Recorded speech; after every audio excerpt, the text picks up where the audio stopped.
yaitu steril, membela citra buruk. Gambar yang buruk itu adalah salinan bergerak. Kualitasnya jelek, resolusinya di bawah standar.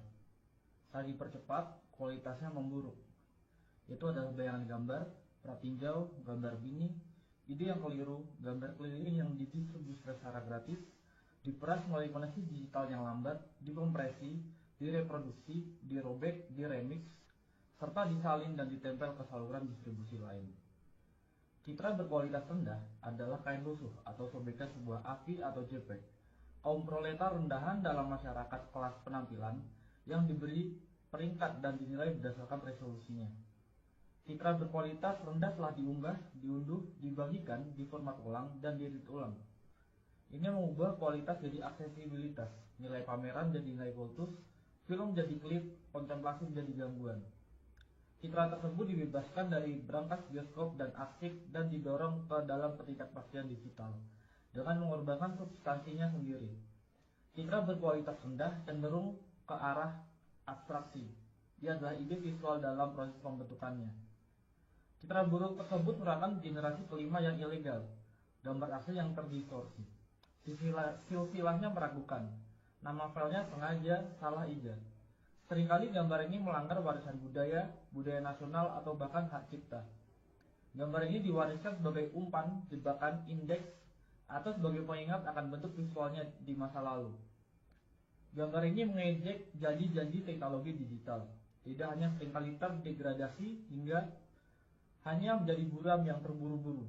Bahkan orang pun ragu apakah gambar ini masih bisa disebut gambar sama sekali. Hanya teknologi digital yang mampu menghasilkan gambar yang begitu buruk seperti ini. Gambar yang buruk adalah hal yang lazim di zaman sekarang. Gambar-gambar yang terbuang dari layar, puing-puing produksi audiovisual, sampah yang terdampar di pantai ekonomi digital. Mereka menjadi saksi atas dislokasi, transfer, dan perbedaan gambar yang penuh kekerasan. Percepatan dan peredarannya dalam siklus ganas kapitalisme audiovisual. Gambar-gambar yang buruk diseret ke seluruh dunia sebagai komoditas atau perwujudannya, sebagai hadiah atau sebagai anugerah. Mereka menyebarkan kesenangan atau ancaman kematian, teori konspirasi atau bajakan, perlawanan atau kebodohan. Gambar-gambar yang buruk menunjukkan hal yang langka, yang jelas, dan yang tak terbayangkan, yaitu jika kita masih mampu menguraikannya. 1. Resolusi rendah. Dalam salah satu film Woody Allen, karakter utamanya tampak buram. Ini bukan masalah teknis, melainkan semacam penyakit yang menyimpannya. Citranya selalu kabur. Karena karakter Allen adalah seorang aktor, ini menjadi masalah besar. Dia tidak dapat menemukan pekerjaan. Kurangnya kejelasan citranya berubah menjadi masalah misteri. Kejernihan diidentifikasi sebagai posisi kelas, posisi yang nyaman dan istimewa. Sementara keburaman menunjukkan nilai seseorang sebagai sebuah citra. Namun, berarti gambar kontemporer tidak hanya didasarkan pada ketajaman, tetapi juga dan terutama pada resolusi. Lihat saja toko elektronik manapun dan sistem ini, yang dijelaskan oleh Harun Faroqi dalam sebuah wawancaranya yang penting tahun 2007 menjadi sangat jelas. Dalam masyarakat gambar, peran sebagai toko unggulan. Di toko unggulan, sinema mengambil produk-produk kelas atas dipasarkan dalam lingkungan yang mewah. Turunan yang lebih terjangkau dari gambar yang sama beredar sebagai DVD, di televisi siaran atau daring, sebagai bentuk yang berkualitas buruk. Jelas, gambar beresolusi tinggi terlihat lebih cemerlang dan mengesankan, lebih mimikri dan magis, lebih menakutkan dan menggoda daripada gambar yang buruk. Bisa dibilang, gambar beresolusi tinggi lebih kaya. Kini, bahkan format konsumen pun semakin beradaptasi dengan selera para pecinta film dan penikmat estetika yang bersikeras menggunakan film 35 mm sebagai jaminan visualitas yang murni. Penekanan pada film analog sebagai satu-satunya media yang penting secara visual bergema di seluruh wacana tentang sinema, hampir tanpa mempedulikan nuansa ideologisnya. Tidak pernah menjadi masalah bahwa ekonomi produksi film kelas atas ini dan masih berakar kuat dalam sistem budaya nasional, produksi studio kapitalis, kultus kejeniusan yang sebagian besar laki-laki dan versi asli dan karenanya seringkali konservatif dalam struktur dasarnya. Resolusi diagungkan seolah-olah ketiadaannya sama dengan pengibirian sang pengarang. Pemujaan terhadap ukuran film mendominasi bahkan produksi film independen. Citra yang kaya tersebut menciptakan hierarki tersendiri, dengan teknologi baru yang menawarkan semakin banyak kemungkinan untuk secara kreatif merusak citra tersebut. 2. Pembangkitan sebagai gambaran yang buruk. Namun, bersikeras pada penggunaan gambar yang kaya juga memiliki konsekuensi yang lebih serius.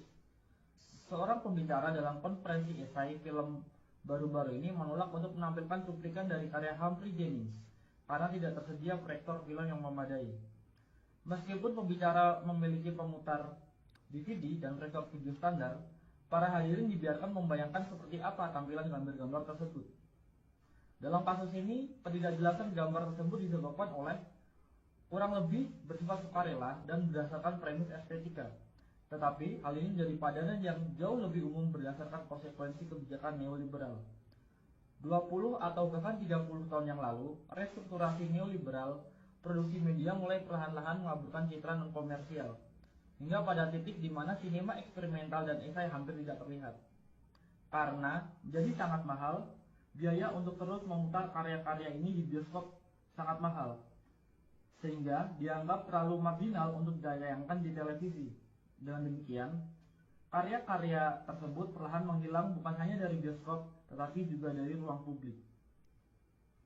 Esai video dan film eksperimental sebagian besar tetap tidak terlihat kecuali beberapa pemutaran langka di museum film metropolitan atau klub film yang diproyeksikan dalam resolusi aslinya sebelum menghilang lagi ke dalam kegelapan arsip.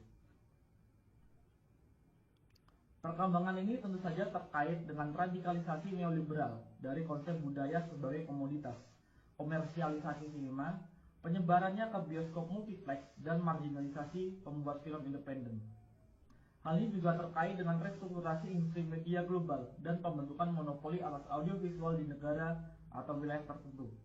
Dengan cara ini, materi visual yang resisten atau non-konformis menghilang dari permukaan ke dalam ruang bawah tanah berupa arsip dan koleksi alternatif yang hanya dipertahankan oleh jaringan organisasi dan individu yang berkomitmen yang akan mengedarkan selingan VHS bajakan di antara mereka sendiri. Sumber untuk ini sangat langka. Aset berpindah dari tangan ke tangan bergantung pada informasi dari mulut ke mulut di dalam lingkaran tertentu. Dari teman dan kolega. Dengan adanya kemungkinan untuk melakukan streaming video online, kondisi ini mulai berubah secara dramatis. Semakin banyak materi langka muncul kembali ke platform yang dapat diakses publik. Beberapa di antaranya dikurasi dengan cermat, contoh Ubu Web, dan beberapa hanya berupa tumpukan barang, yakni YouTube. Saat ini setidaknya ada 20 torrent esai film Chris Marker yang tersedia secara online. Jika Anda menginginkan retrospektif, Anda bisa mendapatkannya. Tapi, ekonomi gambar berkualitas rendah lebih dari sekedar unduhan. Anda dapat menyimpan filenya, menontonnya lagi, bahkan mengedit ulang atau memperbaikinya jika Anda merasa perlu, dan hasilnya beredar. File AVI buram dari karya-karya agung yang hampir terlupakan dipertukarkan di platform P2P semi rahasia. Video ponsel rahasia yang diselundupkan keluar dari museum disiarkan di YouTube. DVD tayangan tontonan para seniman diperdagangkan. Banyak karya sinema avant-garde, esai, dan non-komersial telah dihidupkan kembali sebagai gambar berkualitas rendah, suka atau tidak suka. 3. Privatisasi dan pembajakan. Kemunculan kembali cetakan langka karya-karya seniman militan, eksperimental, dan klasik, serta seni video sebagai gambar berkualitas rendah memiliki makna tersendiri. Situasi mereka mengungkapkan lebih dari sekedar isi atau tampilan gambar. Hal ini juga mengungkapkan kondisi marginalisasi mereka, konstelasi kekuatan sosial yang menyebabkan peredaran mereka secara daring sebagai citra yang buruk. Gambar-gambar berkualitas buruk disebut berkualitas buruk karena tidak diberi nilai apapun dalam masyarakat kelas gambar. Statusnya sebagai gambar terlarang atau terdegradasi memberikan pengecualian dari kriteria tersebut. Kurangnya resolusi pada gambar-gambar tersebut membuktikan bahwa gambar-gambar itu telah dirampas dan dipindahkan. Jelas, Kondisi ini tidak hanya terkait dengan restrukturasi neoliberal produksi media dan teknologi digital, tetapi juga berkaitan dengan restrukturasi pasca sosialis dan pasca kolonial negara-negara bangsa, budaya mereka, dan arsip mereka. Sementara beberapa negara bangsa dibongkar atau runtuh, budaya dan tradisi baru diciptakan, dan sejarah baru dibangun. Hal ini jelas juga mempengaruhi arsip film dalam banyak kasus. Seluruh warisan cetakan film dibiarkan tanpa kerangka pendukung budaya nasionalnya, seperti yang pernah saya amati dalam kasus museum film di Sarajevo. Arsip nasional dapat menemukan kehidupan selanjutnya dalam bentuk toko penyewaan video. Sayang bajakan meremes keluar dari arsip tersebut melalui privatisasi yang tak terorganisir. Di sisi lain, bahkan perusahaan Inggris pun menjual isinya secara online dengan harga yang sangat tinggi. Seperti yang dicatat oleh Kurt Wieschun, citra buruk beredar sebagian karena kekosongan yang ditinggalkan oleh organisasi perfilman negara yang merasa terlalu sulit untuk beroperasi sebagai arsip 16 atau 35 mm atau untuk mempertahankan infrastruktur distribusi apapun di era kontemporer. Dari perspektif ini, citra buruk mengungkapkan penurunan dan degradasi esai film atau bahkan sinema eksperimental dan non-komersial apapun yang di banyak tempat dimungkinkan karena produksi budaya dianggap sebagai tugas negara. Privatisasi produksi media secara bertahap menjadi lebih penting daripada produksi media yang dikendalikan atau disponsori negara. Namun di sisi lain, privatisasi konten intelektual yang merajalela bersama dengan pemasaran online dan komodifikasi juga memungkinkan pembajakan dan pengambilalihan. Hal ini menimbulkan peredaran citra buruk. 4. Sinema yang tidak sempurna. Muncul citra yang buruk menginginkan kita pada manifesto ketiga klasik untuk sinema yang tidak sempurna karya Juan Garcia Espinosa yang ditulis di Kuba pada tahun 1960-an. Espinosa berpendapat untuk sinema yang tidak sempurna karena menurutnya sinema yang sempurna secara teknis dan artistik mahir hampir selalu merupakan sinema reaksioner. Sinema yang tidak sempurna adalah sinema yang berupaya mengatasi pembagian kerja dalam masyarakat kelas. Ia menghubungkan seni dengan kehidupan dan sains, memburukkan perbedaan antara konsumen dan produsen, penonton dan pengarang. Ia bersikeras pada identitasnya sendiri.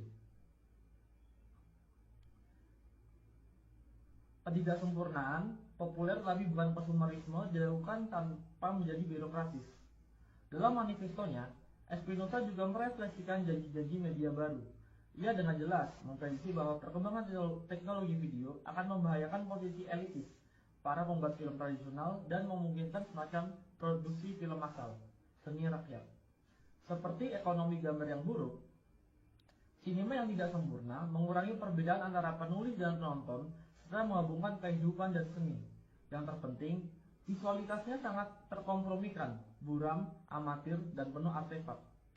Dalam beberapa hal, ekonomi citra yang buruk, hal ini sesuai dengan deskripsi sinema yang tidak sempurna. Sementara deskripsi sinema yang sempurna lebih mewakili konsep sinema sebagai toko unggulan. Namun, sinema yang tidak sempurna, yang nyata dan kontemporer, jauh lebih ambivalen dan afektif daripada antisipasi Espinosa. Di satu sisi, ekonomi gambar berkelas rendah dengan kemungkinan distribusi global yang langsung dan etika remix dan apropriasi memungkinkan partisipasi kelompok produsen yang jauh lebih besar daripada sebelumnya. Namun, ini tidak berarti bahwa peluang-peluang ini hanya digunakan untuk tujuan progresif. Ujar kebencian, spam, dan sampah lainnya juga menyebar melalui koneksi digital. Komunikasi digital juga telah menjadi salah satu pasar yang paling diperebutkan. Sebuah zona yang telah lama mengalami akumulasi modern baru yang berkelanjutan dan upaya privatisasi besar-besaran, dan sampai batas tertentu berhasil. Jaringan tempat beredarnya gambar-gambar buruk tersebut jadi platform bagi kepentingan bersama yang baru dan rapuh, sekaligus medan pertempuran bagi agenda komersil dan nasional. Jaringan tersebut memuat materi eksperimental dan artistik, tetapi juga sejumlah besar pornografi dan paranoia. Meskipun wilayah citra berkualitas rendah memungkinkan akses ke citra yang terpinggirkan, wilayah ini juga dipenuhi oleh teknik komodifikasi paling canggih. meskipun memungkinkan partisipasi aktif pengguna dalam pembuatan dan distribusi konten. Platform ini juga melibatkan mereka dalam produksi. Pengguna menjadi editor, kritikus, penerjemah, dan penulis bersama dari gambar-gambar berkualitas rendah. Dengan demikian, gambar yang buruk adalah gambar yang populer, gambar yang dibuat dan dilihat oleh banyak orang. Mereka mengekspresikan semua kontradiksi dari kerumunan kontemporer, oportunisme, narsisme, keinginan akan otonomi dan kreasi, ketidakmampuan untuk fokus atau mengambil keputusan, kesiapan konstan untuk melanggar dan sekaligus tunduk. Secara keseluruhan, citra-citra buruk tersebut menyajikan gambaran sekilas tentang kondisi afektif kerumunan, neurosis, paranoia, dan ketakutan, serta keinginan akan intensitas kesenangan dan pengalihan perhatian. Kondisi citra-citra tersebut ini bukan hanya tentang transfer dan pemformatan ulang yang tak terhitung jumlahnya, tapi juga tentang banyaknya orang yang cukup peduli untuk mengkonversinya berulang kali, menambahkan subtitle, mengedit ulang, dan mengunggahnya. Dalam konteks ini, mungkin kita perlu mendefinisikan ulang nilai sebuah gambar, atau lebih tepatnya menciptakan perspektif baru untuknya. Terlepas dari resolusi dan nilai tukar, kita dapat membayangkan bentuk nilai lain yang didefinisikan oleh kecepatan, intensitas, dan penyebaran. Gambar yang buruk adalah buruk karena sangat terkompresi dan menyebar dengan cepat. Gambar tersebut kehilangan materi dan memperoleh kecepatan. Tetapi, gambar tersebut juga mengekspresikan kondisi dematerialisasi yang tidak hanya dimiliki oleh warisan seni konseptual, tetapi terutama oleh mode produksi semiotik kapital, seperti yang dijelaskan oleh Felix Guattari, mendukung penciptaan dan penyebaran paket data yang ringkas dan fleksibel yang sangat diintegrasikan ke dalam kombinasi dan rangkaian yang semakin baru. Penyederhanaan konten visual ini, konsep yang sedang terbentuk dari gambar, menempatkan dalam suatu perubahan informasi umum dalam ekonomi pengetahuan yang berbagai gambar dan keterangannya keluar dari konteks ke dalam pusaran deteritorialisasi kapitalis permanen. Sejarah seni konseptual menggambarkan hal ini, dematerialisasi objek seni, pertama-tama sebagai gerakan perlawanan terhadap nilai fetishisme visibilitas. Namun kemudian, objek seni yang telah didematerialisasi ternyata sangat cocok dengan semiotisasi kapital. Dan dengan demikian, dengan arti tertentu, pergeseran konseptual citra buruk. Dalam kapitalisme, citra buruk juga mengalami ketegangan serupa. Di satu sisi, ia beroperasi melawan nilai fetishisme resolusi tinggi. Di sisi lain, justru nilai mengapa ia akhirnya terintegrasi sempurna ke dalam kapitalisme informasi yang berkembang pesat, pada rentang perhatian yang terkompresi, pada kesan daripada impresi, pada intensitas daripada kontemplasi, pada pratinjau daripada pemutaran. 5. Kawan, bagaimana ikatan visual Anda hari ini? Namun, secara bersamaan, terjadi pembalikan paradoks. Peredaran gambar-gambar berkualitas rendah menciptakan sebuah sirkuit yang memenuhi ambisi awal sinema militan dan beberapa esai dan eksperimental untuk menciptakan ekonomi gambar alternatif, sebuah sinema yang tidak sempurna yang ada di dalam maupun di luar dan di bawah arus media komersial. Di era berbagi file, bahkan konten yang terpinggirkan pun beredar kembali dan menghubungkan kembali audiens yang tersebar di seluruh dunia.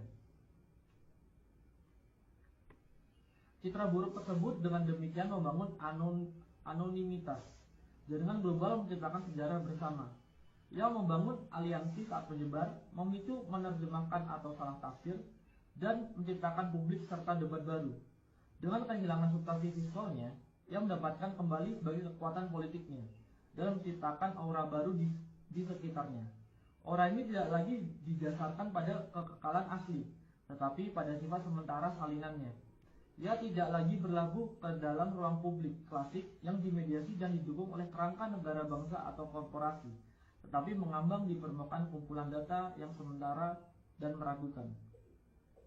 Dengan terlepas dari kasanah perfilman konvensional, karya ini terdorong ke layar-layar baru dan sementara yang dirangkai oleh keinginan para penonton yang tersebar. Oleh karena itu, peredaran gambar-gambar yang buruk menciptakan ikatan visual. Demikian juga Vertov pernah menyebutnya. Ikatan visual ini menurut Vertov dimaksudkan untuk menghubungkan para pekerja di seluruh dunia satu sama lain. Ia membayangkan semacam bahasa adamik visual komunis yang tidak hanya dapat memberi informasi atau menghibur, tapi juga terorganisir para penontonnya. Dalam arti tertentu, mimpinya telah menjadi kenyataan, meskipun sebagian besar di bawah kekuasaan kapitalisme informasi global yang audiensnya terhubung hampir secara fisik melalui kegembiraan bersama, keselarasan afektif, dan kecemasan. Namun, ada juga peredaran dan produksi gambar berkualitas rendah yang dihasilkan oleh kamera ponsel, komputer rumahan, dan bentuk distribusi yang tidak konvensional. Koneksi optiknya, penyusunan kolektif sebagai file atau sirkuit distribusi akan rumput, mengungkapkan hubungan yang tidak menentu dan kebetulan antara para produsen dimanapun yang secara bersamaan membentuk audiens yang tersebar. Peredaran gambar-gambar berkualitas buruk memicu baik jalur perakitan media kapitalis maupun ekonomi audiovisual alternatif. Selain banyak kebingungan dan penyeranan, hal ini juga berpotensi menciptakan gerakan pemikiran dan pengaruh yang mengganggu. Peredaran gambar berkualitas rendah dengan demikian memulai babak lain dalam dianologi histori sirkuit informasi non-konformis, ikatan visual verto, pedagogi pekerja internasionalis yang dijelaskan oleh Peter Weiss dalam The Aesthetic of Resistance, sirkuit sinema ketiga, dan trikontinentalisme, pembuatan film dan pemikirnya yang tidak berpihak. Gambar berkualitas rendah, betapapun ambivalennya statusnya, dengan demikian mengambil tempat dalam dianologi pamflet yang disalin karbon, film agitprop kereta api, majalah video bawah tanah, dan materi non-konformis lainnya, yang secara estetika sering menggunakan materi berkualitas rendah. Selain itu, hal ini juga mengaktualisasikan kembali banyak gagasan historis yang terkait dengan sirkuit-sirkuit ini. Antara lain, gagasan Vespa tentang ikatan visual. Bayangkan seseorang di masa lalu dengan baret bertanya kepada Anda, "Kawan, apa ikatan visual Anda hari ini?" Anda mungkin menjawab, "Ini adalah tautan ke masa kini." 6. Sekarang. Citra buruk tersebut mewujudkan nasib setelah kematian banyak mahakarya sinema dan seni video di masa lalu. Karya-karya tersebut telah diusir dari surga terlindungi yang tampaknya pernah menjadi milik sinema. Setelah dikeluarkannya dari arena budaya nasional yang terlindungi dan seringkali proteksionis, dibuang dari peredaran komersial, karya-karya ini menjadi pengembara di tanah tak bertuan digital, terus-menerus mengubah resolusi dan formatnya, kecepatan dan medianya, bahkan terkadang kehilangan nama dan kredit di sepanjang jalan. Sekarang banyak dari karya-karya ini kembali sebagai gambar yang buruk, saya akui. Tentu saja orang bisa berpendapat bahwa ini bukanlah yang asli, tetapi kemudian, tolong siapapun, tunjukkan kepada saya yang asli. Citra buruk tersebut bukan lagi tentang hal yang sebenarnya yang asli dan orisinal. Sebaliknya, ini tentang kondisi eksistensinya yang nyata, tentang sirkulasi kerumunan, penyebaran digital, temporalitas yang terpecah-pecah dan fleksibel. Ini tentang pembangkangan dan mengappropriation, sama seperti tentang konformisme dan eksploitasi. Singkatnya, ini tentang realitas.